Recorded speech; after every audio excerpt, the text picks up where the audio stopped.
Нью-Йорк. Бруклин. Браунсвилл – район, где сирены звучат чаще, чем музыка. Лето, жара, бетон. В этом месте детей не планируют. Здесь дети просто появляются и сразу должны быть крепкими. Ты рождаешься 30th of June. Мама – Лорна. Она тянет дом как может, но дом – это не квартира. Дом – это постоянная нехватка денег, еды, спокойствия. Отец где-то рядом по документам, но не рядом по жизни. Мужчины вокруг приходят и уходят. Стабильность здесь – миф. Ты маленький, слишком маленький для этого района. Вокруг большие голоса, грубые руки, чужие взгляды в подъезде. Соседи не спрашивают, как дела. Соседи спрашивают, кто твой? И правильный ответ – не имя. Правильный ответ – страх или сила. Ты растешь среди трещин на стенах и закрытых дверей. С детства понимаешь простую механику. Если у тебя ничего нет, тебя не уважают. Если ты слабый, тебя проверяют. Сначала взглядом, потом словом, потом рукой. Мама пытается держать тебя ближе к себе, но ей нужно выживать. А выживание – это не про воспитание. Это про завтра. И про то, чтобы сегодня никто не выбил тебе зубы просто так. Главный урок первого уровня. Мир ничего не обещает. Если ты хочешь места в нем, ты будешь брать его сам. Гетто и страх, улица учит тебя выживать, а не жить. Начало 70-х. Бруклин не меняется от того, что ты растешь. Он просто ждет, когда ты ошибешься. Твой двор – это не детская площадка. Это территория. Здесь все поделено. Подъезды, лестницы, углы у магазина. У каждого угла есть хозяева. Парни постарше, которые уже знают, как выглядит власть. Власть – это когда ты можешь забрать чужое, и никто не вмешается. Ты выходишь на улицу и сразу чувствуешь – здесь тебя читают, как открытую книгу. Маленький, полный, с очками, с голосом, который иногда запинается. Для нормального района – обычный ребенок. Для Браунсвилла – мишень. Ты быстро учишься базовой грамматике гетто, не смотри долго в глаза, воспримут как вызов. Не опускай взгляд слишком быстро, воспримут как слабость. Иди так, будто у тебя есть цель, даже если ты просто идешь за хлебом. Потому что если ты идешь просто так, тебя остановят просто так. Страх становится фоном. Он не как паника, он как погода. Ты просыпаешься, и он уже здесь. В школе тебя толкают, дома тесно, на лестничной клетке пахнет мочой и дымом, а во дворе всегда кто-то проверяет границы. Ты начинаешь выбирать маршруты. Где безопаснее, где можно проскочить, где лучше не появляться одному. Ты учишься жить не по часам, а по сигналам. Кто стоит у входа, кто идет навстречу, как звучит смех за спиной. Улица учит тебя не мечтать. Улица учит тебя выживать. Первые драки ты понимаешь. Либо ты, либо тебя. Ты долго пытаешься быть незаметным. Думаешь, если не лезть, если обходить, если молчать, тебя оставят в покое. Браунсвилл смеется над этой логикой. Первый раз тебя бьют не из-за денег и не из-за принципов. Просто потому, что можно. В коридоре школы. Кто-то толкает плечом, другой ставит подножку. Ты падаешь. Смеются. Учитель делает вид, что не видел. Ты поднимаешься и чувствуешь не боль, унижение. Оно липкое. Оно остается на коже дольше, чем синяк. Ты приходишь домой и не рассказываешь. Не потому что мужик, потому что объяснять бесполезно. Мама устанет, вздохнет, скажет «не связывайся». А завтра все повторится. И однажды ты понимаешь, если ты все равно получишь, лучше получить за то, что ты ответил. Сцена простая. Двор. Пара пацанов постарше. Они берут твою вещь. Мелочь, которую ты ценишь. Толкают тебя, проверяют, как далеко можно зайти. Ты чувствуешь, как внутри поднимается что-то темное. Несмелость. Ярость. Ярость человека, которого загнали в угол. Ты бросаешься. Без техники, без плана. Кулаки летят, как попало. Ты не дерешься красиво, ты дерешься, как выживаешь. Отчаянно, тебя бьют в ответ, больно. Но ты не останавливаешься. И в этот момент происходит перелом. Ты впервые видишь в глазах другого не насмешку, а осторожность. Ты запоминаешь чувства. Либо ты, либо тебя. Это не фраза. Это закон района. Кражи и проблемы. Ты идешь по наклонной слишком рано. Драки дают тебе одно. Уважение на 5 минут. Но уважение не кормит. и не покупает тебе чувство контроля, которое ты ищешь. Ты смотришь вокруг и видишь экономику района. Здесь никто не зарабатывает. Здесь либо берут, либо отбирают. У кого-то новые кроссовки, значит, он где-то взял. У кого-то деньги в кармане, значит, он рискнул. Закон простой. Чем меньше у тебя шансов, тем больше ты готов ставить. Сначала мелочь. Магазинчик у дома. Пока продавец отвлекся, ты суешь в карман шоколадку, пачку сигарет для старших, пару долларов из открытого ящика. Сердце колотится так, будто тебя уже поймали. И именно это тебя цепляет. Адреналин, как наркотик. Потом ты понимаешь, что можно больше. Кошелек из сумки в автобусе, цепочка с шеи, снятая куртка с чужого стула. Ты не думаешь «я вор», ты думаешь «я выживаю». Внутри это звучит честно, снаружи это выглядит как падение. Ты собираешься с такими же. Там не друзья, там стая. Сегодня вы вместе, потому что выгодно. Завтра тебя сдадут, если запахнет проблемами. Ты знаешь это, но все равно идешь, потому что одиночество в гетто – роскошь, которую слабые не тянут. Улица постепенно перепрошивает тебя. Ты начинаешь верить, что мир – это витрина, а ты – камень. Главное – ударить первым.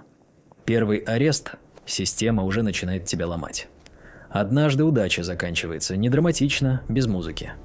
Просто в какой-то момент ты берешь чужое, и тебя берут за руку. Полиция в Бруклине работает не как в кино. Никто не читает тебе мораль. Тебя ставят лицом к стене, хлопают по карманам, выкручивают руки так, будто ты взрослый.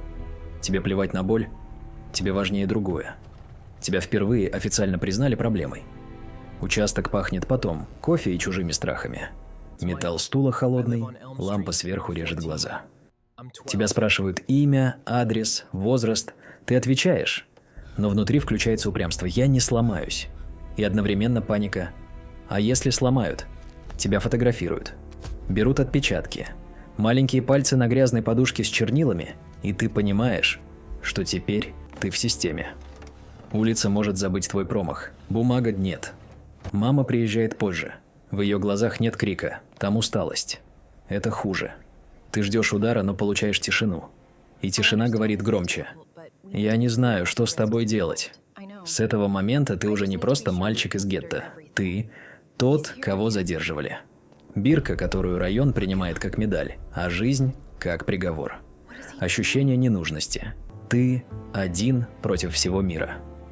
После участка улица не становится добрее. Она становится привычнее. Ты возвращаешься и видишь, что никому не интересно, где ты был. Тебя не встречают. Тебя не ждут. Здесь каждый занят тем, чтобы не утонуть самому. Школа смотрит на тебя, как на заранее испорченный товар. Учителя говорят с тобой медленнее, будто ты тупой. Одноклассники жестче, будто ты опасный. Ты оказываешься между двух миров. Для нормальных ты слишком грязный. Для улицы еще недостаточно зверь. Дома тоже тесно. Не только стены, воздух. Мама устала, ей не до разговоров. Она не может быть твоим психологом, когда ей нужно платить за еду. Ты пытаешься сказать что-то важное и сам себя обрываешь. Кому это надо? У тебя остается одно место, где все честно, голуби на крыше. Птицы не задают вопросов, не оценивают, не вспоминают твои ошибки. Ты кормишь их и чувствуешь, что хотя бы кто-то зависит от тебя. Хоть кто-то. Но внутри растет пустота. Ты не чувствуешь будущего. Ты чувствуешь только сегодняшний день и злость, которая заменяет тебе смысл. И тогда появляется мысль, опасная своей простотой. Если я никому не нужен, значит можно делать что угодно. Судьбоносная встреча. Тренер видит в тебе то, чего ты сам не видишь. Система не лечит тебя, она тебя сортирует. После очередных проблем тебя отправляют в исправительную школу. Не тюрьма, но и не дом. Здесь все построено на одном принципе – сломать привычки. Только ломают всех одинаково, а люди разные. И именно здесь ты встречаешь человека, который смотрит на тебя иначе. Его зовут Бобби Стюарт. Для других взрослых ты трудный подросток. Для него ты сначала тело, плечи, реакция, взрыв в движении. Он видит то, что прячется под твоей агрессией, силу, которой просто не дали формы. Ты впервые оказываешься в зале, где правила не про унижение, а про контроль. Перчатки пахнут кожей и потом чужих попыток. Скакалка режет легкие. Удары по мешку глушат голову. И самое странное, тебе это нравится. Потому что здесь злость не делает тебя преступником. Она делает тебя работоспособным. Стюарт ставит условия жестко, без сантиментов. Хочешь тренироваться, перестань быть идиотом на улице. Дисциплина в обмен на шанс. Ты киваешь, хотя внутри сомневаешься. Ты не веришь в шанс. Ты веришь в драку. Но в тот день впервые появляется мысль, которая меняет траекторию. Возможно, твоя ярость – не проклятие. Возможно, это мотор. И кто-то, наконец, показал тебе руль. Первые тренировки. Агрессия превращается в инструмент зал. Это первое место, где твою злость не боятся. Здесь ее ждут. Но не как хаос, как сырье. Сначала тебя раздевают до базы. Стойка, ноги, баланс. Левый джеб 1000 раз, пока плечо не начинает гореть. Ты привык решать все одним броском, одной вспышкой. А тут тебя заставляют делать скучное. Медленное. Одинаковое. И ты бесишься именно от этого. На мешке ты хочешь рвать кожу. Тренер останавливает. Не бей, работай. Попади точно. Верни руку обратно. Не падай вперед, дыши. Ты впервые слышишь, что сила без контроля. Это не сила, это истерика. Потом спарринг. Ты заходишь как на улицу головой вперед без плана, лишь бы сломать. И получаешь. Не потому что слабый, потому что читаемый. Старший парень ловит тебя на входе, встречает джебом, крутит по рингу, как будто держит на веревке. Ты выходишь злой, униженный и удивленный. Оказывается, тебя можно остановить не страхом, а техникой. И ты цепляешься. Потому что техника – это власть, которую нельзя отобрать одним ударом. Ты начинаешь понимать. Агрессия – это бензин.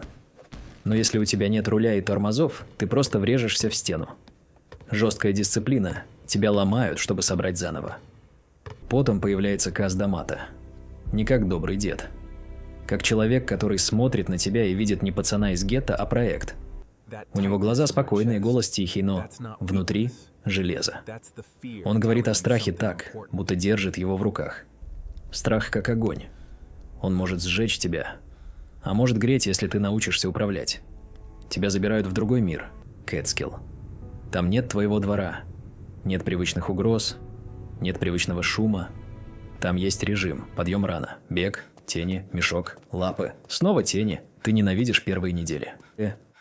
Потому что дисциплина – это когда тебе нельзя быть тем, кем ты привык быть. Тебя ломают не ударами, а повторением.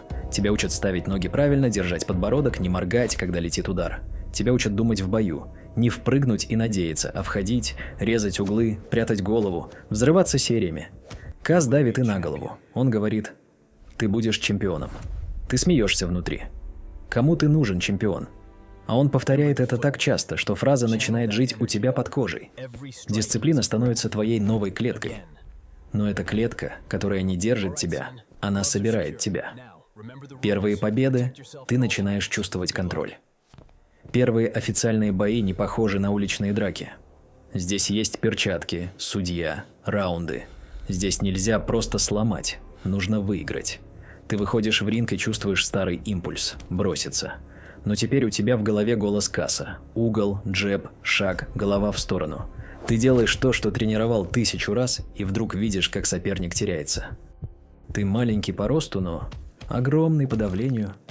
Ты режешь дистанцию, заходишь под удар, взрываешься серией в корпус и голову. Не одним паническим махом, а связками.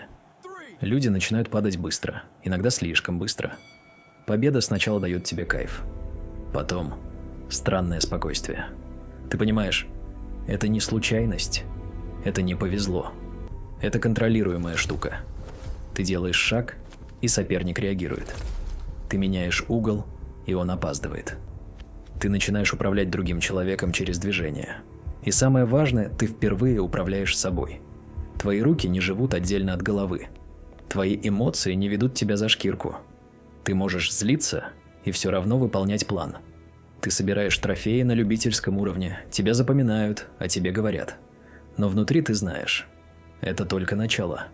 Победы – как доказательство, что система работает. Вера в себя – появляется цель, ради которой стоит жить. Раньше у тебя не было будущего. Был только следующий день. Теперь появляется картинка, которую ты носишь в голове, как оружие. Каз говорит о чемпионстве не как о мечте, а как о неизбежности.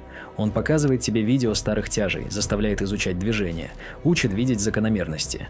Ты начинаешь понимать, великие не рождаются, великие строятся. Ты живешь у него, и это впервые похоже на семью, а не на выживание.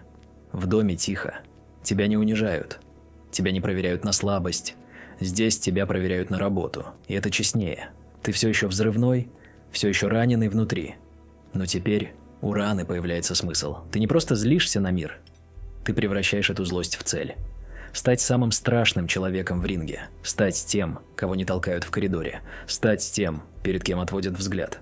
И вера приходит не как вдохновение, она приходит как результат повторений. Ты смотришь на себя в зеркало после тренировки, синяки, пот, усталость. И в глазах появляется что-то новое. Не отчаяние, направление. Ты больше не один против мира. У тебя есть команда, есть план, есть человек, который держит тебя, когда ты сам себя не держишь. И ты впервые думаешь: жить стоит. Взрывной взлет. Ты уничтожаешь соперников одного за другим. 1985 год. Тебе 18. Ты становишься профессионалом. Это уже не зал, где тебя знают по имени. Это индустрия, где тебя проверяют по чеку. Сколько ты продаешь, как быстро ты заканчиваешь бой, вернутся ли зрители еще раз. Ты выходишь в ринг часто. Слишком часто по меркам аккуратных карьер. Но тебе нужно не аккуратно. Тебе нужно доказать миру и себе, что ты не случайность. И ты начинаешь делать то, что умеешь лучше всего – ломать людей быстро. Первые соперники – не легенды. Это мужики, которые пришли за гонораром и надеждой протянуть несколько раундов. Ты не даешь им надежду. Ты срезаешь дистанцию, прячешь голову, взрываешься сериями. Твой стиль – как короткое замыкание, вспышка, удар, темнота.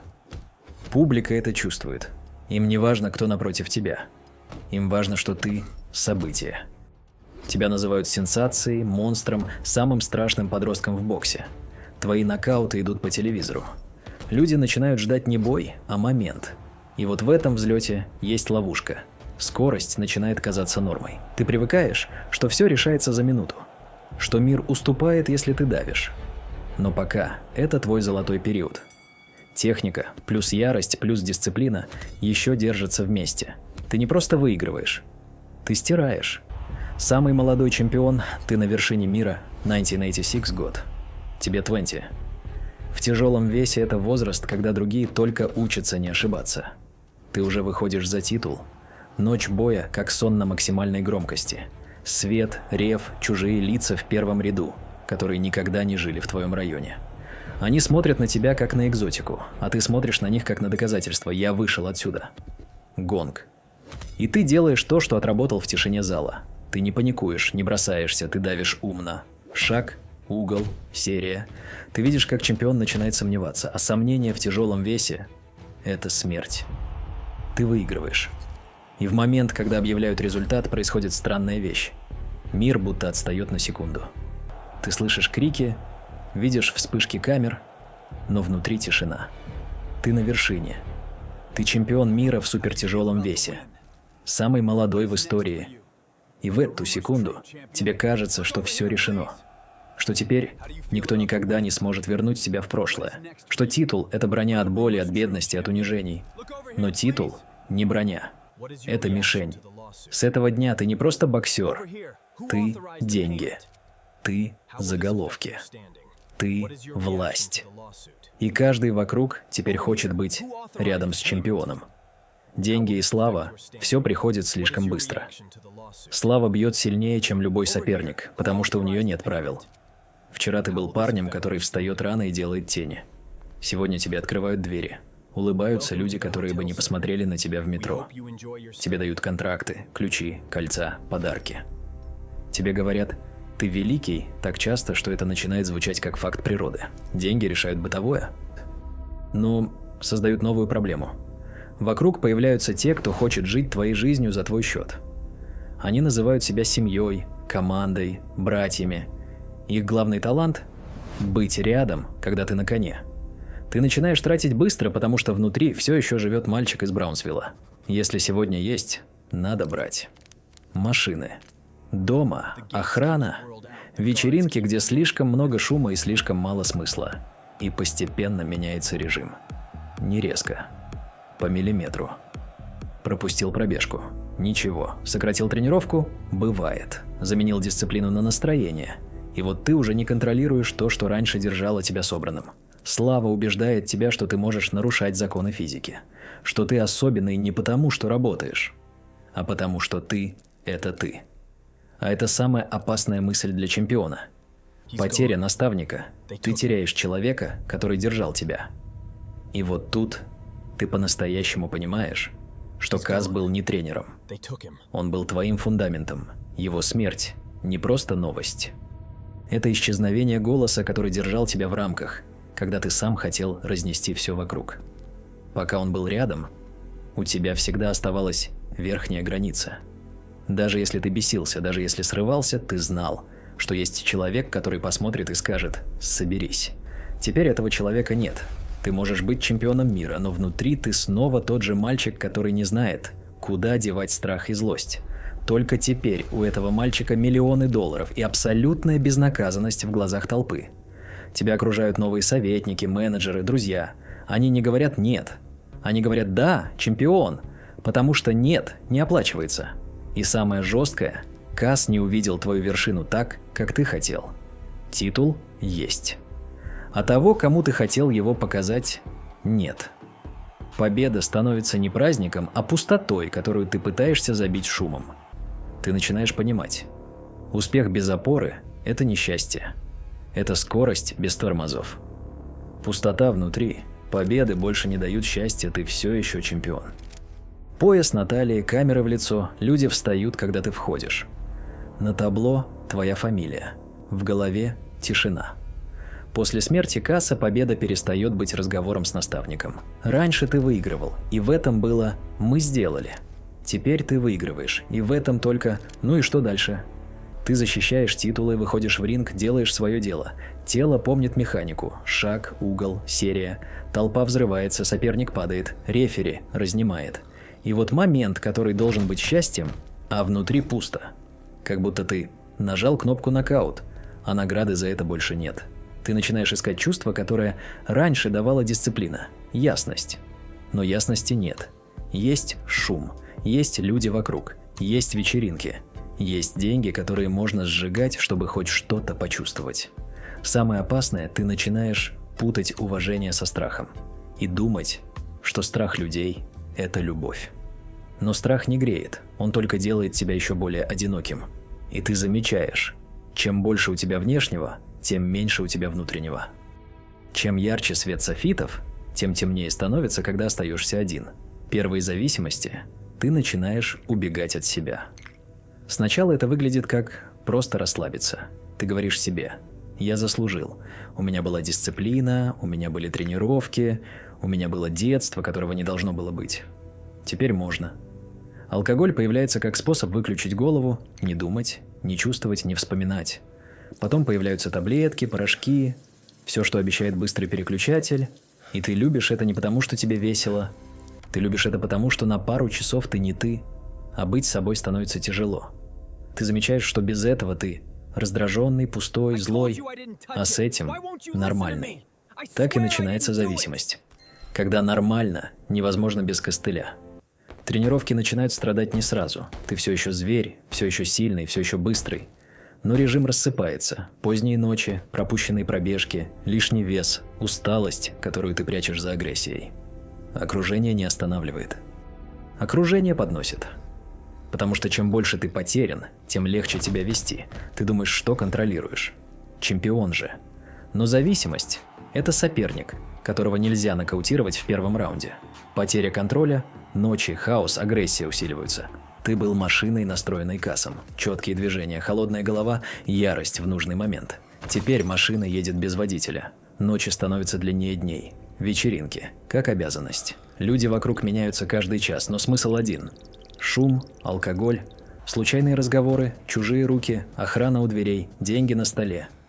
И в этом хаосе ты чувствуешь себя живым ровно до утра. Утром приходит расплата, тяжелая голова, злость, паранойя. Тебя раздражает любой взгляд, любое слово, любая попытка спорить. Ты начинаешь взрываться там, где раньше молчал. Потому что внутри тебя нет тормозов, только газ. В зале это тоже видно. Ты все еще опасен, но уже не точен. Ты хочешь закончить все одним ударом, потому что терпения на работу нет. А без работы ты возвращаешься к тому, откуда вышел, к уличному «сломай быстрее». Ты начинаешь ошибаться вне ринга. Ссоры, драки, проблемы, которые раньше решались словом, теперь решаются кулаком. И каждый раз после ты говоришь себе «последний раз». И каждый раз это ложь. Потеря контроля выглядит не как одно падение, она выглядит как 1000 маленьких уступок себе. Токсичное окружение, рядом остаются те, кто тянет вниз. Когда ты на вершине, к тебе приходят все. Когда ты начинаешь шататься, остаются не лучшие. Остаются те, кому выгодно, чтобы ты шатался дальше. Тебя окружают друзья, которые не говорят правду. Они говорят то, что ты хочешь слышать. Они аплодируют твоим худшим решениям, потому что твои худшие решения оплачивают их лучшие дни.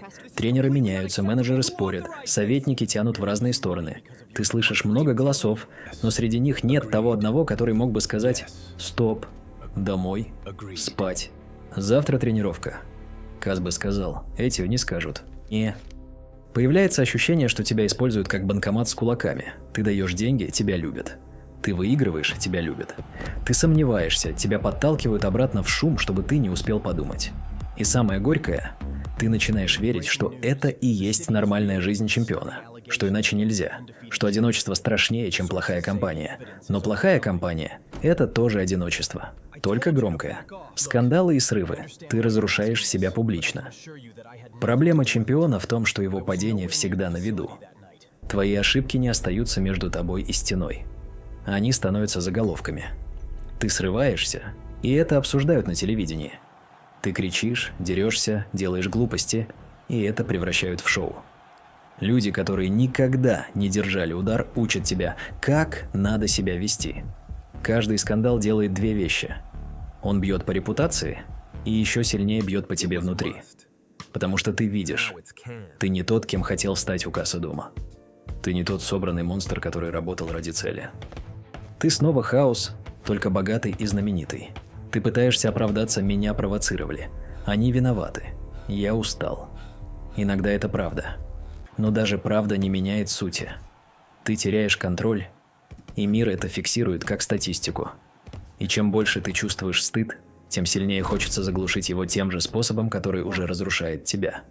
Замкнутый круг. В этот момент ты все еще можешь драться. Но ты уже начинаешь проигрывать самое важное – свою собственную жизнь. Крах, поражение, в которые никто не верил, 1990 год. Токио. Ты выходишь на защиту титула против парня, которого большинство считает статистом. Бастер Дуглас.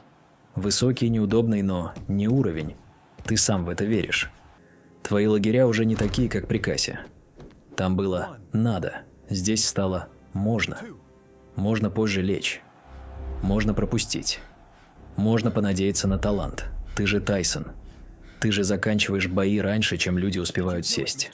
В ринге быстро становится ясно. Мир не обязан поддерживать твою легенду.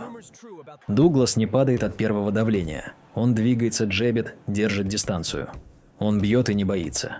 А ты бесишься, потому что привычная кнопка «Страх соперника» не работает. Раунды идут, и впервые за долгое время ты не чувствуешь контроля. Ты чувствуешь погоню. Ты ловишь воздух, ловишь его джеб, ловишь собственную усталость. Потом финал, который никто не закладывал в сценарий. Ты падаешь. Не пошатнулся. Не поскользнулся. А реально падаешь, и рефери считает секунды, которые звучат громче всей твоей карьеры. Мир шокирован. Ты тоже. Потому что крах – это не проигрыш. Крах – это момент, когда ты понимаешь. Ты смертный. И если ты смертный в ринге, значит, ты смертный и в жизни. А жизнь у тебя уже трещит. Суд и тюрьма, ты падаешь на самое дно. После поражений начинается другое падение, неспортивное. Падение, где нет канатов, за которые можно зацепиться. Суд – это ринг, где твою силу не считают аргументом. Там не важно, сколько у тебя титулов. Важно, что говорят люди, что говорят документы, что решает присяжная система. Ты слышишь обвинения, которые режут твое имя на куски. Ты понимаешь, здесь тебя не спасет левый хук. Приговор звучит как точка, тюрьма. И внезапно ты оказываешься там, где деньги не открывают дверь. А слава не делает тебя главным. Решетка закрывается одинаково для всех. Внутри все по расписанию. Но это не дисциплина чемпиона.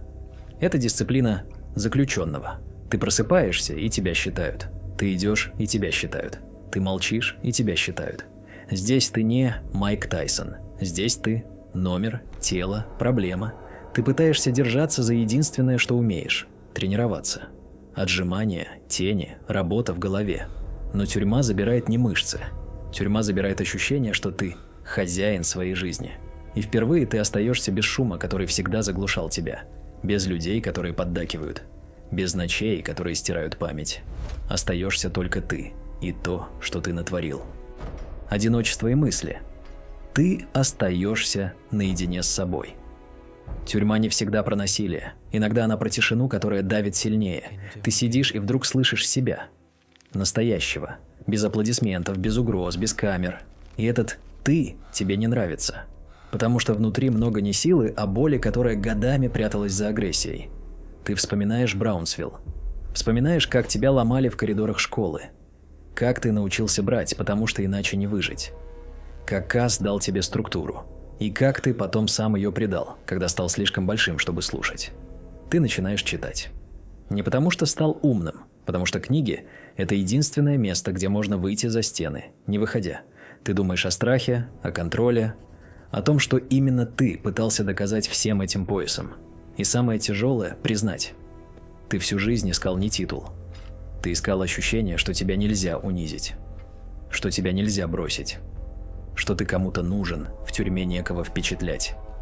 И поэтому каждый день разговор с самим собой, от которого раньше ты убегал в драки, деньги, зависимости. Ты начинаешь понимать простую вещь.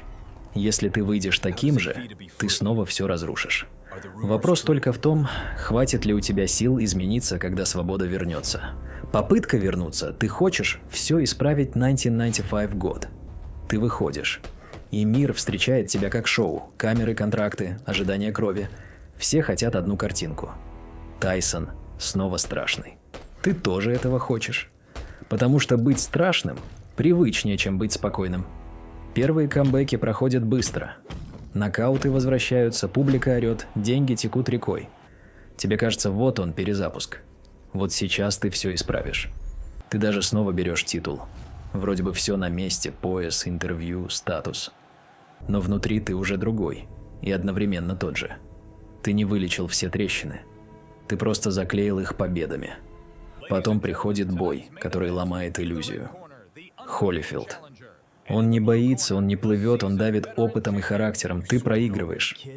И в ответ ты делаешь то, что всегда делал в хаосе. Срываешься. Поступок, который навсегда прилипает к твоему имени и затмевает все, что ты умел. Ты понимаешь. Вернуться в ринг легко. Вернуться в себя тяжело. Потому что соперник теперь не напротив. Соперник внутри. И все равно ты пытаешься. Потому что другого пути у тебя нет. Либо ты соберешь себя заново, либо тебя будут помнить только как трагедию. Новый ты не идеальный, но прошедший через ад и осознавший цену всего. Потом жизнь делает то, что делает всегда, снимает лишнее. Твоя карьера идет на спад. Деньги, которые казались бесконечными, оказываются конечными. Окружение снова меняется, когда ты перестаешь быть удобным, многие исчезают. И это больно, но честно. Потому что, наконец, остаются те, кому важен не Тайсон бренд, а человек. Ты взрослеешь поздно. Через ошибки, стыд, потери. Ты учишься жить без постоянного допинга адреналином. Учишься признавать, что ты не только кулак, но и голова. Не только страх для других, но и ответственность для себя. Ты находишь новые роли – семья, работа вне спорта, разговоры, где не надо изображать монстра. Ты учишься говорить о боли словами, а не ударами. Иногда получается, иногда нет. Но это уже движение в другую сторону. Ты начинаешь понимать Касса по-настоящему только спустя годы. Дисциплина была не про спорт. Она была про спасение. Про то, чтобы дать твоей силе смысл и границы. Теперь ты не идеальный. И не должен быть. Но ты перестаешь врать себе, что хаос – это свобода. Хаос – это тюрьма без решеток. И если в этой истории есть финал, то он такой. Ты выжил. Не как чемпион. Как человек, который прошел через ад и все-таки научился держать себя в руках.